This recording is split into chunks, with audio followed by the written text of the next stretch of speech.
Hey everyone, welcome to Mystifying Miracles. Today's story is going to be about three men who went out on a boat. They were heading towards Sister Island when a bad storm came in. The kicker in this story is the three men are going to do something that you wouldn't quite expect, and I'm going to get into that. So stay tuned.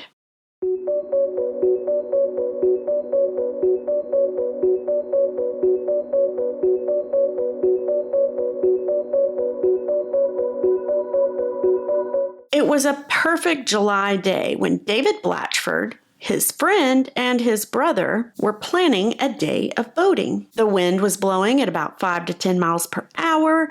The sky was beautiful blue, white puffy clouds. It was a perfect day. The three men would be going out on a 1952 30-foot cabin cruiser. His friend had bought that earlier this spring, so this would be the first time it would be actually taken out and used. You see, because when his friend bought it, it just needed a lot of TLC, a little bit of repairs and renovating, so the three men had been working on it since the spring, so they were really looking forward to this, like, yes, beautiful day that we finally get to take this thing out. They start heading west towards Sister Island. They travel through the canal out until Lake Erie. From this point on, Sister Island would be about 20 miles out. Now their boat, it had a strong engine, but despite that, at its top speed, it could only go 9 miles per hour. But that didn't matter. They were enjoying this beautiful day, and 3 hours passes. They finally reached the island. The men wasted no time. They were so excited. They get their fishing gear, they get out, they start to fish. 45 minutes goes by and the clouds start looking a little kooky. They start hanging low on the horizon and they're beginning to change color. They're no longer white and puffy.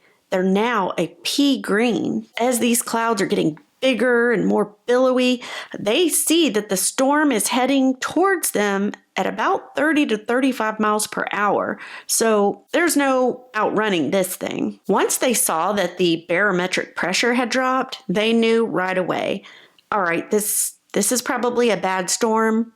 We need to take protection here. So they moved the boat over to the lee side of the island, hoping that that would offer some protection. They drop the double anchor and they start to wait. Once darkness came, the waves had picked up, and their boat, these men were being tossed around on 8-foot waves. It is said there was a 52-knot wind that just started blowing hail throughout this black sky. In order to hold their position, because they're being tossed about so crazily, they have to leave the engine on to try to hold steady. They begin to think, well, okay, maybe we should move the boat to the other side of the island. Maybe that'll be better. So they began to do that. But they only got knocked around even more. It was now about 1:30 a.m. and the storm, the three men said, seemed to have calmed. It was way calmer.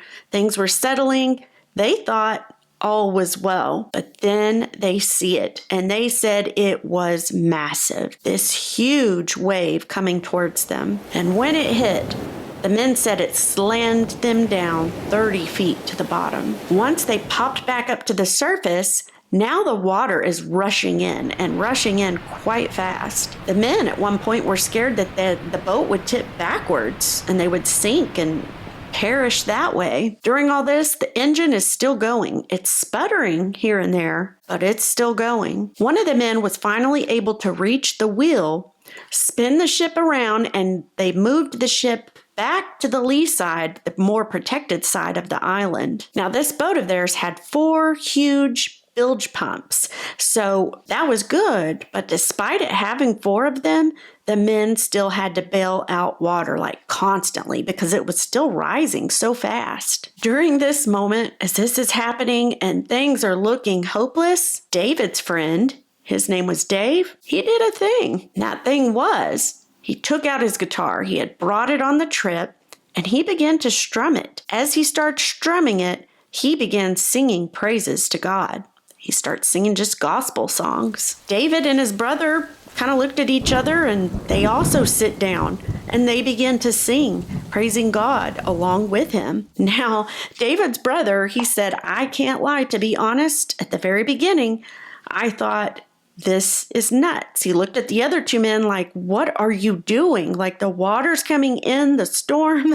He thought they were going to perish like any minute. But despite that, he said he still sat down and began singing. After they sing a few songs and praises, Dave looks over and he says, we have one more pump that we're not using. He stands up. He gets up, he goes over, he disconnects the intake hose. And the intake hose, what it does is it pulls water in to cool the engine. But when he disconnected it, it did something different. Obviously, it's going to do the opposite. So now the engine is starting to pull the cooling water from the boat and spitting it back out into the lake. So this was a great thing. Once the water starts going down, when that starts working, the men now can assess and they see where all the leaks are in the boat. So they're like, oh, they start grabbing pillowcases and sheets and anything they can find to stuff in these holes where the leaks are to try to plug them up. 4 hours later, the men are finally able to make it back towards the marina. Now, it's also worth noting that this previous day, David's wife, her name was Doreen, she contacted the Coast Guard because she knew the men were out there somewhere and she was, fearful for their lives. But the Coast Guard kind of just told her, look, we're not going out there right now. This storm's bad. We can't go into that right this minute. And so she didn't know what else to do but pray. So she did. She prayed that night before going to bed. God gave her a sense of peace where she was able to sleep. And when she got up that next morning, she said the peace was still there. So she gets up, gets dressed, and she starts heading towards the marina to see, figure out what happened. She pulls into the marina, and sure enough, down the canal, coming a short distance away, is the 3 men in their boat. Once they get to the dock, they're able to better assess the situation in the boat and the damages and everything.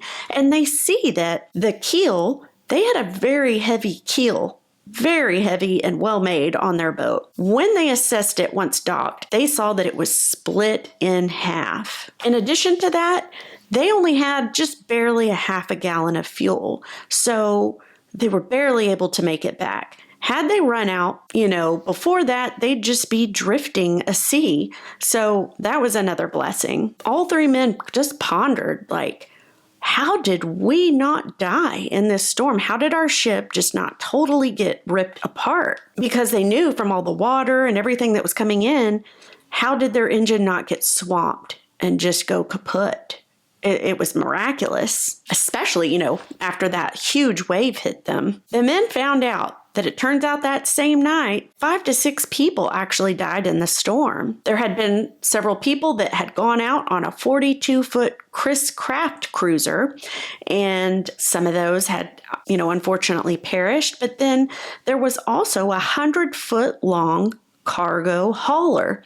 And that thing was snapped in half like a matchstick. That also had casualties. So you think of something like that snapping, how in the world did these men's boat not? It was also found that a twister did indeed come in the storm as well. And it actually took out a huge portion of the west side of Sister Island, which the men were right there. So they had been rescued miraculously. For sure. And you got to think, was it when they all sat down and began to sing praises to God? I think it was.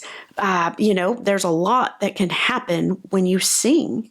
And it's quite amazing. I'm learning more and more about that. I don't know what you guys thought of this story, but it wowed me for sure. Now, as of 2011, it is said that David Blatchford, he is now a retired professional carpenter, and he lives in Bailey, Colorado with his wife, Doreen. Again, that was in 2011 at the time of the writing of this book. What a story. Let me know what you guys think. I hope you enjoyed it. I hope it was a blessing, and I hope you guys have a great rest of your week. Thank you for watching, and I'm going to see you for the next one.